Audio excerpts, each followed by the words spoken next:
So as this countdown continues, it gets tougher and tougher to pick.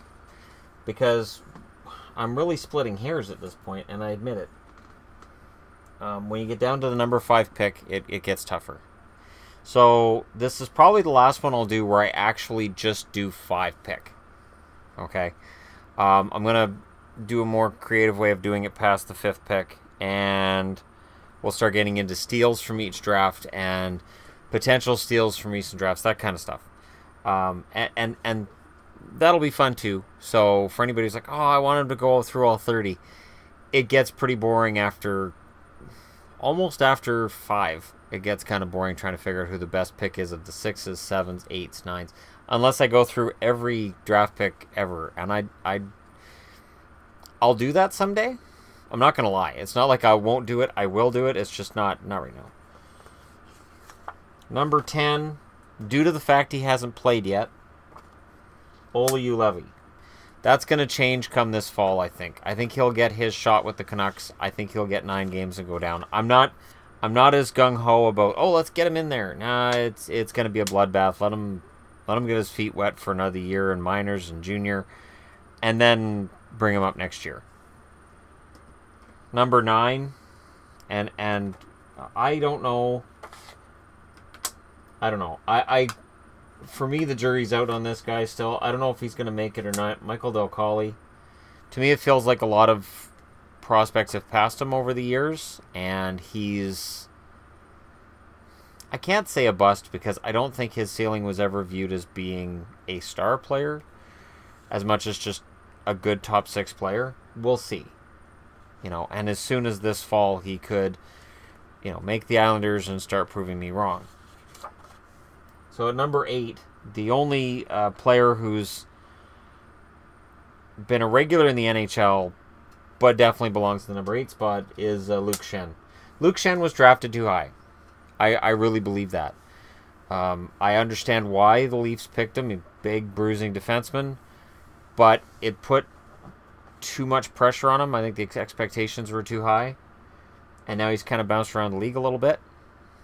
And I'm not sure that he's done bouncing around the league, but I think there will always be somebody looking for his services due to his size. And then I think they'll move on because he doesn't quite give you what you're looking for. So we'll see. I really hope he excels. I do. Number 7 is Ryan Strome, the now New York New York Islander no more, Ryan Strome. In the Eberle trade, the Islanders got rid of Eberle, or got rid of Strome. He goes to Edmonton, and we'll see if his time in Edmonton turns it around for him. He's been viewed as a disappointment, and I know there are people waiting for Dylan Strome to be a disappointment, and now the third brother was drafted later, and you kind of got to wonder, well, is he really that much less talented, or is it that the first 2 brothers haven't quite panned out as quickly as people had expected, and maybe the third Strome brother scouts were like, stay away from him in the first round. We'll see. Number 6,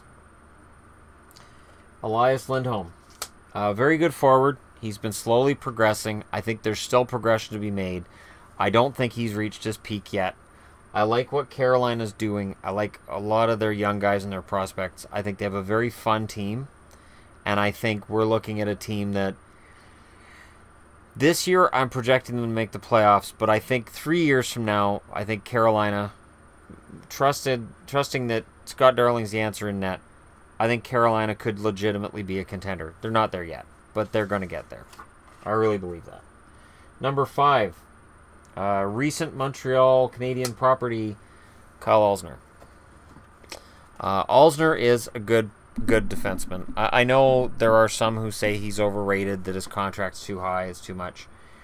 And there were some saying he was overrated going into free agency due to his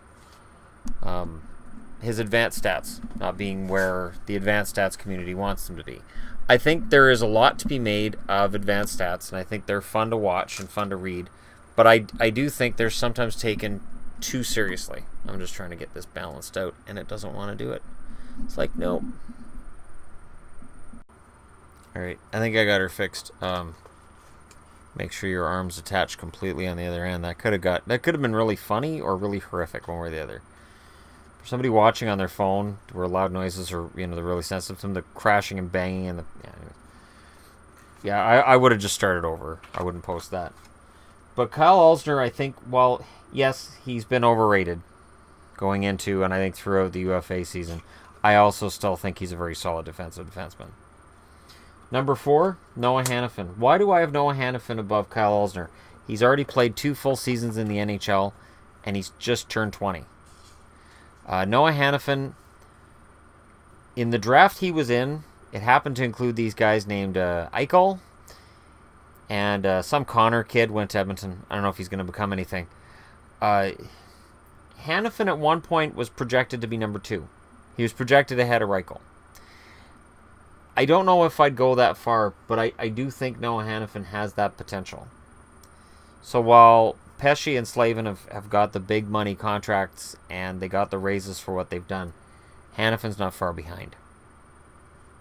And I think this season, if he plays as well as he can, I think we're looking at a long-term big money contract for him as well. I like him a lot. I know his numbers have been a little middling on some levels, but 29 points this past season's not bad. Yeah, defensively he's got some things to work on, but what 20-year-old kid doesn't? Nobody's a defensive dynamo at 20. He's just damn good. Number 3, Morgan Rielly, who absolutely can be the answer long-term for Toronto. I really think that while Morgan Rielly isn't going to be the next coming of Nicklas Lidstrom, he has the ability to be a fantastic defenseman. I think more like Pietrangelo in St. Louis. Yeah, see how I said it there? Everybody goes nuts. It was Frank Pietrangelo, who was a goaltender for the Pittsburgh Penguins and Hartford Whalers. So it's Pietrangelo with his nephew, which is weird. I've always thought that names being pronounced differently, like Steve Chiasson, and then his son Alex becomes Alex Chiasson while he's in frickin' Ottawa, and then it's Chiasson again when he goes to... Just stop. I think that's why he's still a UFA. People are going to say it's because he sucks. I think it's because he keeps changing his name. Just, there's a way to pronounce the last name. Like, my last name gets mispronounced, but I always correct people on it. You don't... Yeah, you just... That's just... Yeah, anyways. It's one of those things that, I know it's Pietrangelo. I get it. But to me, it's still Pietrangelo. And I find it weird that people in the same family pronounce it differently. I find that really weird. So there's Morgan Rielly at number 3. Definitely has the capability of being number 1 for any Toronto fans out there that are kind of upset. Number 2, Brayden Schenn. I agonized over Brayden Schenn at number 2 or Morgan Rielly. And to me, it was the fact that Morgan Rielly didn't progress a lot this season, while the team around him got a lot better.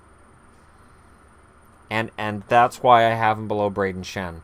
Brayden Schenn has had a mixed bag of a career. He has the offensive tools. He can be a fantastic two-way player. He plays dirty. I'm not going to pretend he doesn't. And there are times where he crosses that line, and I'm not a fan of his for that. But on this countdown, he's still the second best guy. And number 1, Nino Niederreiter. Nino has become the number 1 guy. And again, you look, and there's a lot of Islanders flavors in this countdown. And that happens. You're going to have a lot of Oilers, a lot of Leafs, a lot of Islanders, because they drafted in the top 10 a lot. They drafted in the top 5 too. So, and Buffalo as well. But for my money, Nino's the best of the bunch. He's the most consistent. Plays a pretty clean game. He's fun to watch. I think he still has room to grow offensively. I don't know if we've seen his best yet. And I think as he gets older, I think he's going to be one of those very valuable veterans in your top 6. We'll see what happens, but I have full faith in Minnesota and their ability to take guys who are good and make them great, and potentially take guys who are very good and maybe a little suspect defensively and make them better defensively. Minnesota's had a team that's done that for decades now, so there's no reason for that to stop now. So we'll see. But again, this is part of the reason why I'm stopping at 5, is that while I love Nino's game, he's number 1 on the countdown. We're out of superstar range, and we're into maybe a potential superstar like Noah Hanifin could end up being that. Dal Colle hasn't played yet. You never know what will happen when he hits the NHL. And Levy hasn't hit the NHL yet. But for the most part, there's some incompletes on here. And to this point, Nino's the best of the bunch.